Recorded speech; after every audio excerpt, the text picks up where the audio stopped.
we stay busy. I bet. Kind of like your own little sitcom. Right. Pretty much. Like to say we had our own football team, but it works.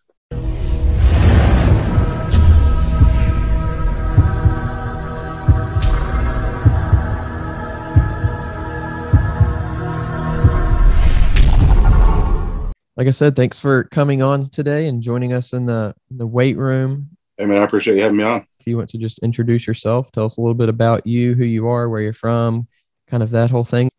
All right, man. Sounds good. Well, I'll start off. I'm Justin Wells. I'm from Sturgis, Michigan.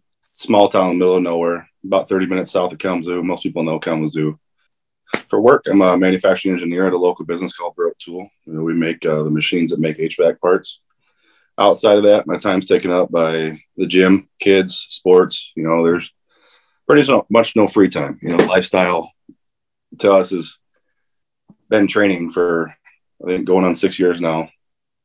So, yeah, that's just what we do, man. Focus on our personal training and then training the kids, and then training the high school kids as well. Just like seeing them grow, taking that opportunity to give them the knowledge I have now that, I didn't necessarily have when I started. So it's pretty cool to get that opportunity to help other people. I know there's tons of people out there. That's part of this, actually. You know what I'm saying?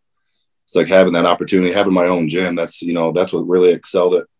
I was at a local gym and we're kind of limited there. The guy that runs it didn't really favor personal training or anything like that, So that's kind of where we split off, but having those resources, and the knowledge to spread, and it's amazing. It's an awesome opportunity, an awesome life. So for you, when did you feel like, was it with sports or was it just kind of always been just the fitness side of it? When did you feel like you really got into kind of the world of fitness? Well, to be completely transparent, I guess I played all the sports in high school. I never really excelled in any of them other than maybe football. Football was good at crashing heads. I was good at that. So I knew there was something there. Then my senior year, I had advanced phys ed or something like that, weightlifting basically. And I started breaking records and I'm like, man, and it wasn't nothing fancy. Not like now, not like bench press or deadlift. It was like pull-ups, I think there was like a curl record or a bench press record and a record for dips or something like that. So I knew that I had something. And my arms were always bigger than everybody else's. I had 18.5-inch arms coming out of high school. So a little bit of I knew there was something there. I didn't really stick with it. I kind of wandered down the partying days and, then I went off to the military for about 7 years. My last couple of years in the military, I was a drill sergeant. So we had a lot of downtime, and that's where I really got serious with the weightlifting. We'd go every day, sometimes twice a day. So that's really where the mindset came in. And then I seen it even more. Like I hit 405 within my first couple months of, benching. So, and it's on my YouTube channel. I'm kind of embarrassed to show it, but the form was horrible. Like half reps, but I didn't know what I was doing. Somebody told me it's not good to do full range of motion. So that's what I did. Then I got out, medically retired, due to some back issues, had back surgery, took a few years off, went through some life changes, to put it short. And got back into it real serious. I want to say February 2016. I had a good buddy come up and ask, "Hey, you want to go to the gym?" I'm like, "Yeah, man, sure. It's been a while." So we hit the gym, and then the local gym, Dave's gym. And the owner kind of took me under his wing. Buddy kind of fell off after a while, and I stuck with it.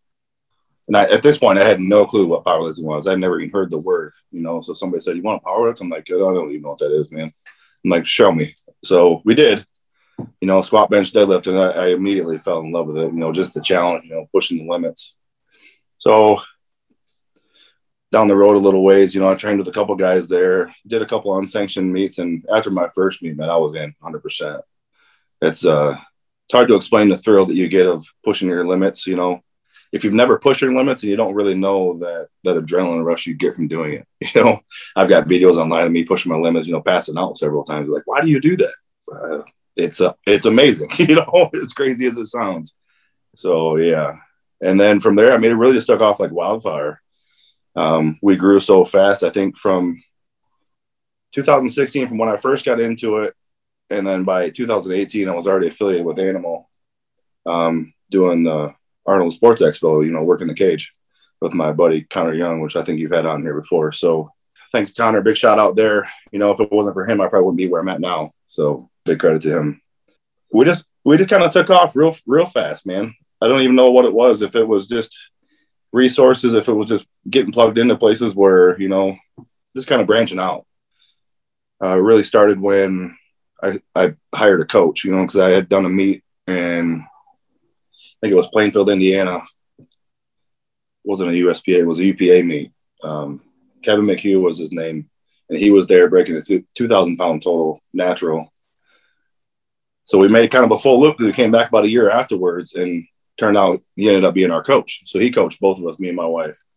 So that really put us in high speed, getting his perspective coming from the real core sports of it. Because, you know, around here, it's hard to find anybody who's real serious about powerlifting. You know, once I see it now, it's really nothing compared, you know, to what's around here as to what, you know, Kevin had showed us. So he really grew us a lot, did a couple meets with him. And then, you know, just for, you know, getting the feel of it, you know, he suggests it's always good to have a different perspective. So we went on to, I had Pete Rubish be our coach. So Pete Rubish was our coach for, I think, probably about a year and a half. Pete was a great coach also. And I was affiliated with Animal already. So it was kind of a no-brainer there. And Pete's pretty much a badass. I don't know if you know him or not. He was what you call a freak. So that drove me a lot because I had a little bit of a crazy side in the gym, if you will. So we just kept growing, man. And then down the road even farther, kind of fell off with Pete, just getting, you know, because we would just, it's not so much convenience or, you know, not liking the coach and moving on. I think most coaches, if they're an open coach and open with you, they'll suggest that you get a different point of view, because sometimes you plateau and then you just don't grow. So, and we were closer to a different coach, you know, Ernie Lillybridge Sr. and Jr. They were in Chicago. So we went down there and trained with them. So we got a lot of one-on-one training. So we went from basically over the web training with Pete and then training down in Chicago with Ernie Sr. and Jr., which was amazing. Those guys are legends, but about as humble as you can ever meet. You know, some of the best guys I've ever met in my life. And just, it really just, from 0 to 100, from 2016 till now, it's been just 100 miles an hour the whole time. What do you think? Was there like a specific moment or like switch in your head to where you're like, you know, I want to get back into this world? Yeah, maybe not so much as in the powerlifting, but in the gym generally, you know. So there was a moment, you know, where I talked about one of my buddies from the Army. He's like, yeah. I'm like, hey, man, what's going on? He's like, you know, in the gym getting swole, you know, kind of like what you used to do. And that's like, oh, like with a shot to the heart, like, yeah, you got me, man. So at that point, I linked up with my buddy, and that's really what did it, is, you know, get me back in the gym. And once I was in the gym, I was sold, you know, because before I had made it, just that step past the habit, you know, that lifestyle. I was probably teetering on that while I was in the military. So that was really it for me. Just that push, you know, being kind of called out, like, hey, man, you're really slacking here. What's going on? And that's what does it for me. Accountability, you know. So he held me accountable, and that's what pushed me. Yeah. And then it really just took off like crazy. So I think a lot of people are kind of motivated by that same drive, and especially in the competition world, you know, you have somebody absolutely. That either, whether it's a coach, like a positive way, or, you know, competitor or a teammate or whoever, that you kind of mentioned before, of like going all out and giving it your all and even passing out. Like a lot of people would think that's crazy, but, you know, you just for what you do, you got to sometimes go all in. Yeah, I showed that video, you know, the passing out videos, the guys that work and they just look at you like, dude, what's wrong with you? You know, you show another powerlifter, they'll think, oh, that's badass, dude. That's crazy. But yeah, some people just look at you like, there's something wrong with you, man. I'm like, no, there's really not. You got to find that passion and that drive. It takes a different beast to do what we're doing. So your wife is a powerlifter as well? Yeah. Okay. So did she start with you, or was it kind of like she was already doing, or how did that go? A little bit of a shotgun start. I did my first meet, and then I kind of talked her into it. You know, she didn't want anything to do with it. But shortly after, I think probably within 6 months, you know, I got her into the gym, because she kind of pushed me into the gym too. Not to not give her credit. Going back a little bit, you know, my buddy took me there, but my wife made sure that I went. You know, she knew that I needed it. You know, it was a coping mechanism for me too. I'm not gonna bullshit you. Coming out of the military, you all come out with some baggage. So instead of the medications, I used the weight room. You know, so that's really where it paid off for me, and that's one of the big key factors that kept me in it initially. So yeah, so after she pushed me in there, and I think yeah, probably within 6 months of that first competition, I had her in there and talked her into it. And basically the same thing happened with her, man. She just fell in love with it and turned out to be, she's freaking beast, you know. I think within 6 months she was deadlifting 315. I'm like, what in the world's going on? Like, I had to work my ass off for this, you know. Yeah, sharing that passion, man, because that's where, you know, I don't want to say most relationships, but like, you know, the girlfriend, the wife is like, hey, you ever gonna come home from the gym? I don't have that problem. You know, like we're there together. You know, we even work at the same place together, so we're together all the time. Fortunately, when we have that bond, it's just great. We don't have to worry about that just being gone too much. As far as the kids go, is that something that they just kind of followed in your footsteps and, you know, wanted to kind of be like you guys? So yes and no. Initially, it was like when we didn't have our own gym, it was like, okay, we're gonna go to the gym. You know, there was times when they were old enough, we would let them stay home. But then it was like, hey, you guys go with us, hang out, check it out, see what it's like. And there was an area there where they could sit and watch TV or watch movies if they wanted to. But then there was point in times where I was like, hey, come over here and do this, get a feel for it. Because, you know, if I don't ever talk you into it, you're just not going to do it on your own. And I'm glad that I did that because I've got 2 boys right now that are in it. They've competed already.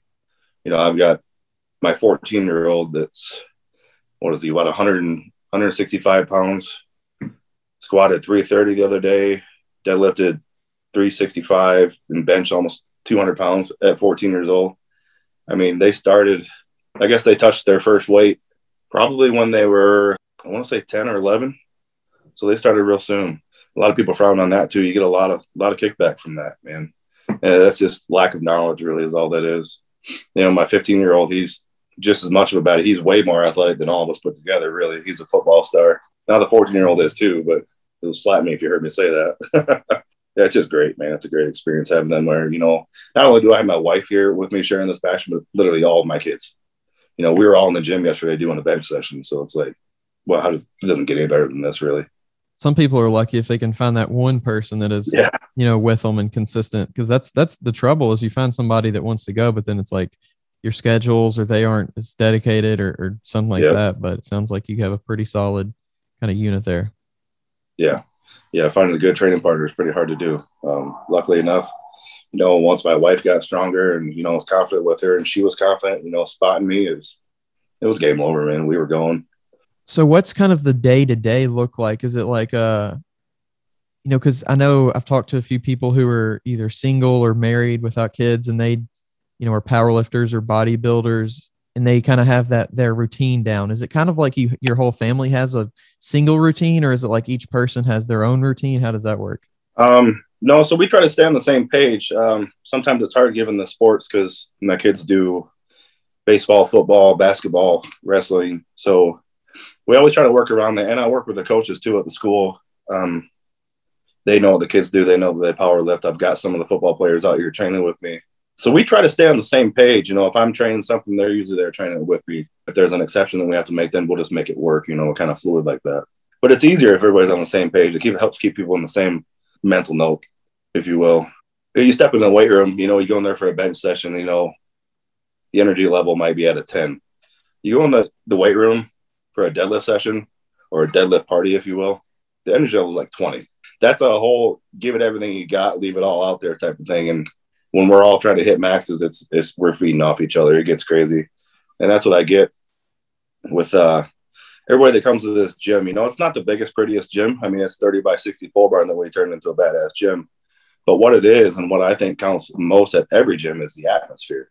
If you don't have the atmosphere in this world, it's just not going to work for you. You could have the best equipment in the world, but if you don't have the atmosphere and the training partner like you had mentioned, it just ain't going to work. But that's what we have here 100%.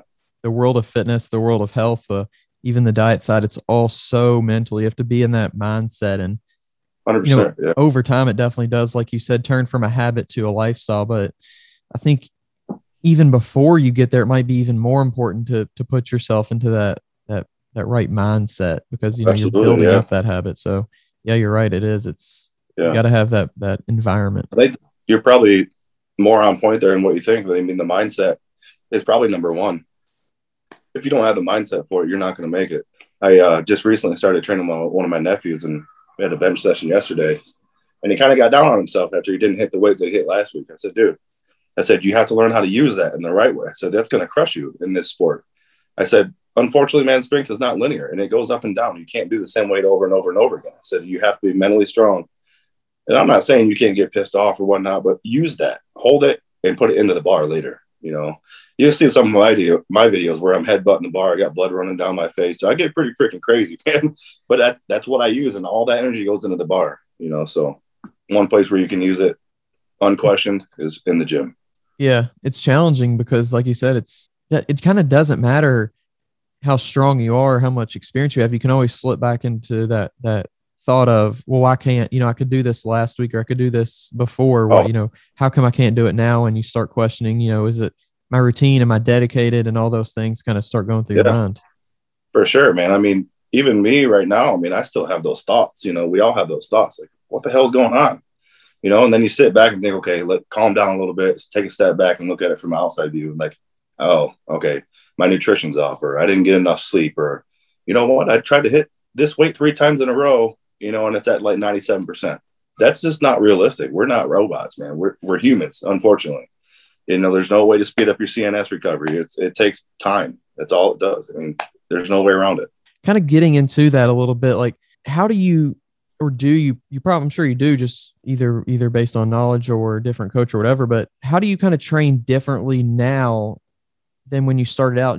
Well, starting off, man, I mean, the mentality, you know, when I was at the other gym was, oh, what are we going to lift today? And it kind of was based on however we felt. You know, at that time, you know, it felt right. It felt cool. But knowing what I know now, that is 100% not the way you should be training. And that's evolved through time, you know, through the different coaches. The 3 coaches basically that I've had, they've all had great ways, different training methods, right? Right now I use the Lily Bridge method. So that's been what's most successful for me. But it's basically having the structure. A lot of guys be like, well, I'm plateauing. I'm like, well, what program are you running? I'm not. Well, that's your problem. I don't care what program. You can pick the 5-3-1. I don't care. Juggernaut. You know, it doesn't matter. J-Hall Strong. Just find a program and stick with it. You're going to get stronger. They're all based off that, you know, linear progression. You know, it's like, that's really all it takes. The program aspect is so important. You know, people, like you said, they go in and it's like, oh, what do I feel like doing today? And to a certain degree, if you're not in it to compete, if you're not in it to do something like that, it might be okay to do that. Yeah. But even then, I still feel like having a program just keeps you motivated, keeps you on track. It really helps you. I think in the long run, it does more good. Yeah, absolutely. Yeah, I mean, like you said, if you're going in there and you're not pushing yourself, you know, to your limits every day, and you're just going in there to get movement, you know, that's fine too. But I think it's still good to do, because a lot of guys will do that mentality and they'll skip leg day. I mean, how many times do we see this guy skipping leg day because it hurts? It hurts. But what they don't know is that it hurts real bad the first time, but the second, third, and fourth time it gets better. And then, you know, you got these guys with big old arms and chicken legs. It's like, man, if you'd just stuck with it and dealt with the pain a little bit. So yeah, that's true. Going in and doing what you feel can be good. You know, it can be productive, and it's not always necessary to have a structure if you're not in there pushing your limits, you know, if you're not a real intense athlete, if you will. Pushing your limits, that's something that can be, you know, cause a lot of disturbance or whatever within your life. You know, it can cause some pain. You know, if you're not dedicated to it, if that's not something that you're in love with, like, it's not going to be something that you're probably going to stick with too long. So what do you think attracts you to, you know, go through all of that? Well, I think I'm a little bit of an adrenaline junkie. I mean, outside of the military, I mean, I jumped out of planes in the military. So, I mean, that was all pretty exciting. I think for me, you know, going into the gym and just kind of putting in the accessory work, that's great. It doesn't motivate me as much because I don't get to push the limits. The whole pushing the limits thing, that's what really does it for me. I guess that's really it. I mean, going to the gym and just finding that limit and pushing, it's the adrenaline rush that you get, you know, just pushing and pushing and pushing and pushing and pushing, you know, and finding out, okay, this is where I'm going to fall out, you know? So that's really what it is for me. So is there any other kind of hobby you have that kind of matches that? No, there's really not time for it right now. So like I said, it's all work, sports, in the gym. I mean, it's bad enough to, you know, I've tore my labrum, I've tore a pec, and 2019 before nationals, I tore 3 of my adductors on my last squat one with 595. It was horrible, but you know, I was back in the gym a week later doing deadlift, you know, and I was healed up 6 to 8 weeks later. Yeah. So they're pushing yourself that far that there's got to be something up here saying, hey, this is for me. This is what I do. You know, it's either going to push you away from it or it's going to draw you in closer. You know, you're going to have to decide at that point, who am I and how serious am I about this sport? And you're going to find yourself. So do you have any kind of in the other direction? Do you have anything that you maybe do that is kind of like the more calming, more relaxing things that you enjoy? For me, that's really watching my kids play sports. We did kind of get into a little bit of a hobby here recently, RC cars with the kids. So that was kind of fun, you know, so thought I was kind of old for that, but hell, they're pretty fun, man. I think have something to maybe not get your mind away from it, but, you know, just kind of refresh yourself a little bit. And yeah, I think it helps when you go back into whatever your main focus is. It kind of helps you be a little bit more refocused. Yeah, I agree. Do you have any like recovery methods that you use now versus when you started out that are a little bit different? Yeah, some of it's pretty basic. And, you know, with every injury, I've tried something different. I had needling done. I've had scraping done. Obviously, heat and ice. I've used peptides before. Peptides are great. Really, it's just, you know, we got kind of a medical background in the family, too. I went to school I was going to school for sports medicine. Mom and sister are nurses. So I've always got that, you know, that upper hand in that. And just really being plugged into all these great guys, these great sources and coaches, you know, there's always something out there that, you know, you haven't tried yet. Yeah, I mean, there's so many different things. There's nothing real specific, I guess I say what I would do now, but staying mobile, you know, working on mobility, keeping the muscles moving. I go to get a massage, you know, probably about once a month. Chiropractor is about 2-3 times a month. I'm not a spring chicken, man. I'm like 38 years old. So it's like, you know, I call that military because I feel about 50, but you know, so I have to do things that, you know, let's say a 21-year-old may not have to do. You know, it's like, well, I don't recover like I used to. We did jump in the snow this winter as a recovery method. That was pretty fun with the kids. That works pretty good, actually. Really? The ice baths, I've done ice baths, I've done heat treatment. So, and is it like a specific moment where you're like, oh wow, I definitely probably should recover a little bit better, a little bit harder, or I feel this a little bit more? Do you remember like a specific moment when that happened? Yesterday. So I've got this nagging, well, ever since I tore my labrum. Right now it's painful right now, but yeah, just, I mean, I think I've got bad shoulder just from my dad, you know, it runs in the family, but trying to figure out ways around these shoulders. So when I'm in a meet prep for a powerlifting meet, I don't do any shoulder accessories at all. No overhead press, no side, front, lateral raises, nothing. And then I can pretty much stay away from the pain. But recently I've been kind of doing a bodybuilding type of thing, trying to build some more muscle mass, more metabolic tissue. But I'm kind of paying for it, trying to learn. It's a learning curve the whole time. It's, again, pushing your limits, finding that curve, what you can do, what you can't do. Right now, I think probably for about 3 weeks straight, I've had an issue with benching because I'm kind of irritating the shoulder, doing shoulders on Monday or Tuesday and hitting bench on Friday. So I'm having to come up with different ways to treat that. And really when it comes down to it, it's between having it scraped. I'm going to have the dry needling done here pretty soon.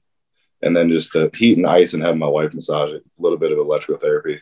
So I think a lot of people have, or they say they have knees or shoulder issues or something like that, or back issues that you kind of use as an excuse.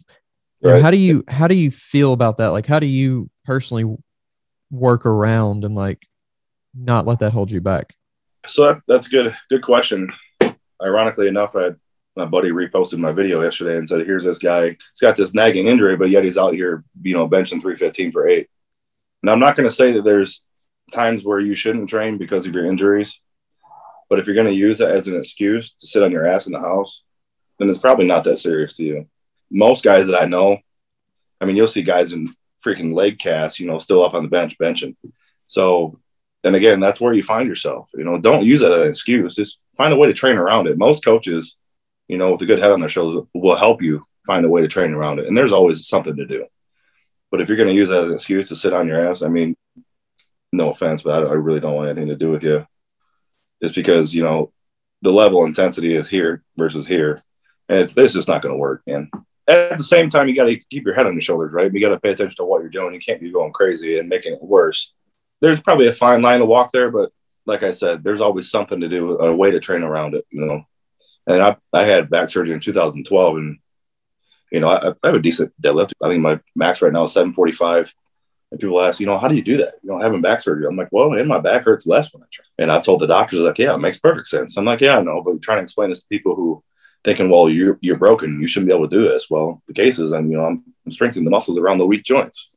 So it makes sense. And that's what I'm trying to do right now with the shoulder. Working the accessories, and I'm finding out that I can't bench as heavy. And it kind of drives me nuts because, you know, I have that feel like I know what I can do. The strength is there.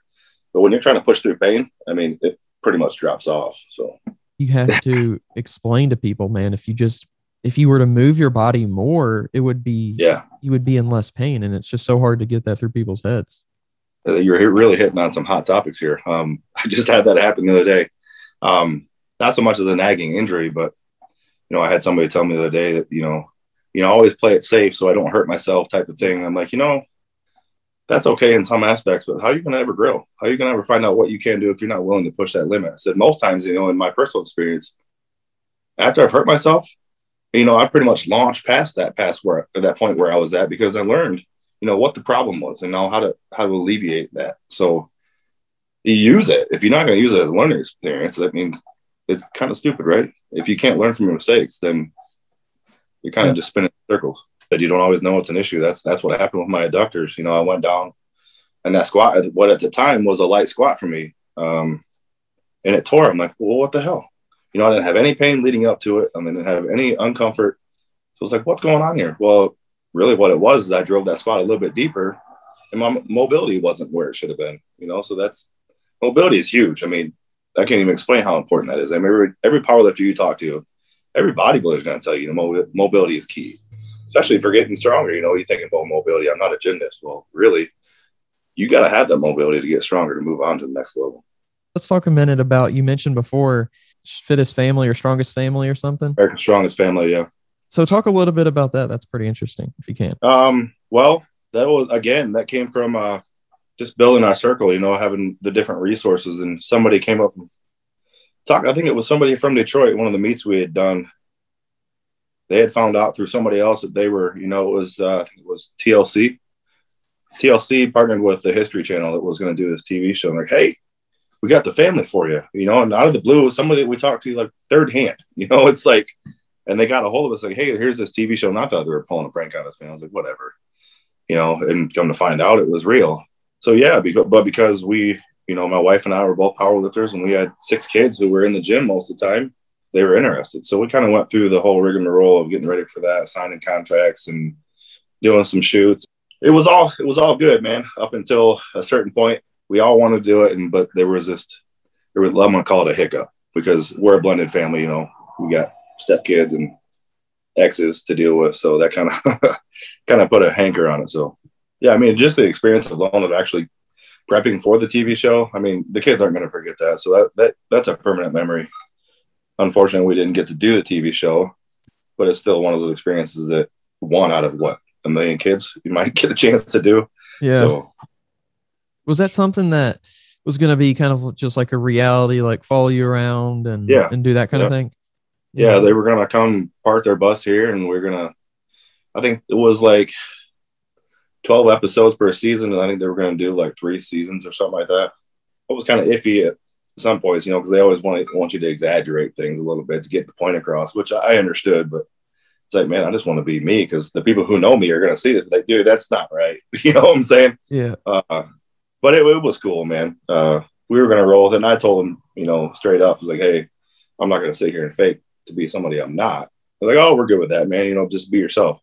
So, you know, at that point, we were just ready to roll with it. Unfortunately, it got put to a stop. Those kind of like documentaries or something like that, those reality TV shows where it's almost like they can choose how they portray you, and it's almost Absolutely. Like you can get turned around into being either a good guy or a bad guy, and it's just like I'm not even doing anything different than I was doing before. So Absolutely, yeah, and that's what I was scared of, man, because I know the people I'm hanging around with, they're going to call you bullshit pretty much. So it's like, yeah, I'm not good with that. So, but like I said, I made that clear to them, and they were okay with it. So I mean, there was no question that we were intense enough to be, you know, what they wanted. No question about it. But I'll give you an example. Like, they were trying to express to them how much we ate at the time we were on the vertical diet. So we had a bunch of rice and whatnot. So they're like, oh, why don't you go buy like 12 dozen eggs and put them in your refrigerator so we can shoot that on the video? I'm like, what do I gotta do that for, man? You know what I'm saying? It's like, but you know, I kind of understood what they were trying to get at. But when you're trying, because coming from the powerlifting world, you know, it looks a little bit different from the inside than what it does from the outside. So I think they're probably just trying to get that point across. But it is what it is. I think a lot of that too goes back to, I think the fitness community, it just seems like has this like stereotype about it to where you have to be like crazy, only care about fitness, only care about going to the gym. Like you have to have like, you know, you must be like a meathead. I think that's kind of part of it too, is just, that's the stereotype. So, you know, for people to think that it's like a real thing, that's what they have to make it, you know, seem like. Yeah, I would agree there too. The way it's portrayed, even on social media, isn't what it really is. You're going to see all the intense moments, and you're not going to really see the boring side of it. You know, somebody made that comment in the gym the other day, like, "Hey, you know, your Instagram videos are way more intense than what the training session really is." I'm like, well, you know, what you're seeing is the intense moments. You know, the PR moments. You're not really seeing the road work, as I call it. You know, going into those moments. So, I mean, I guess it is what you make it. But like I said, I mean, we do live it. It is our lifestyle. I mean, like you said, there's things that you learn along the way, little tweaks here and there that make a huge difference, you know, like a snowball effect almost. Like the first time that we ran the vertical diet, that was amazing. It was a life changer for us. I'm like, you know, because I had struggled the whole time to eat enough, you know, and not only that, but eat the right things. It's really easy to go out and eat 5 Big Macs and get the calories in. That's not what you want to do. You know, I didn't want to be a heavyweight. I still want to look decent and be strong. So that was the key for us. And then we didn't follow it to the T forever, but we knew what we had to do to get back to where we were, just a little bit of a tweak. And to go one step beyond that, just this past September, you know, I kind of hired, Justin Harris as a coach, a nutrition coach. He taught us a lot of tricks, how to manipulate your diet. You know, I think I was at about 270 with abs. And I was like, dude, how am I doing this? You know, it was just really just knowing what you're doing, having that information. It's key. And having those resources, you know, you don't have to be the pro. You go to the pros and get the information. Yeah. Being resourceful is absolute key for success. Just having him around, man, because I'm like, I got an addiction to learning, right? And I'll just sit and listen to him talk. You know, I'll just take it in like, okay. You know, so yeah, I think I've watched all of his podcasts, if not once, not twice. So it's that guy's awesome, you know, and he's in the gym doing the work, you know, and he's busy and he's got the backing to it. So what advice would you have for somebody? And it's probably pretty easy to come up with having kids, but what advice would you have somebody, you know, younger who wants to kind of get into the world of powerlifting? Yeah. So, like you said, between the kids and the high school kids that come out, you know, they're like, holy crap, man, you're huge. I'm like, well, I wasn't always like this, you know. And to me, I'm not huge in this world. I'm just average. Like I started like 205 pounds, man. I walk around about 260 now. But like I'm telling them from the get-go, consistency is key. Number one, fall in love with the process. Don't be afraid to ask questions. If you're not going to get the response that you feel is the right response, go to a different person, you know? And that's kind of why I made myself available to them, you know, so they can come to me and not feel, you know, I've had my kids say, oh, the kids at school are scared of you. I'm like, what are you scared of me for? Well, it's just the intimidation factor. I'm like, no, man. I said, bring them in here. We'll get used to it. So really that's it. I mean, stick with it, fall in love with the process. I mean, the results are going to come. And once they come, like I said, that's going to become an addiction and, you know, basically a habit. And down the road, that habit's going to turn into a lifestyle. And what do you end up? You end up like me. I mean, you got a gym in your backyard, you know, and I've got like 30 members now. So it's like, it's great. I never thought I would be here. And, you know, it's nothing crazy, but it's way past what I ever thought I would have. You know, starting a gym is not the easiest thing to do, but yeah, again, you know, just stick with it. And I'm just going to go back to it again. Consistency is the key. Yeah. That's crazy how many people I talk to, and that's what they say. Absolutely. And having the resources too, you know, some kids will go into the gym and they're not going to really know, you know, what they're doing necessarily. I've seen a couple of kids come in and they're like, yeah, they need advice, you know, they need direction. seeking that direction. You know, if they're not actively in sports or something like that, just being there for them. Just ask questions. You know, there's no shame in asking questions. That's really cool. And if you want to kind of let people know where they can find you and how they can get in touch with you, that'd be cool. Yeah, Well Strength on Instagram. You'll see all my links there. You can get a hold of me, DM me. Alrighty, man. Well, appreciate you having me on. Appreciate the opportunity.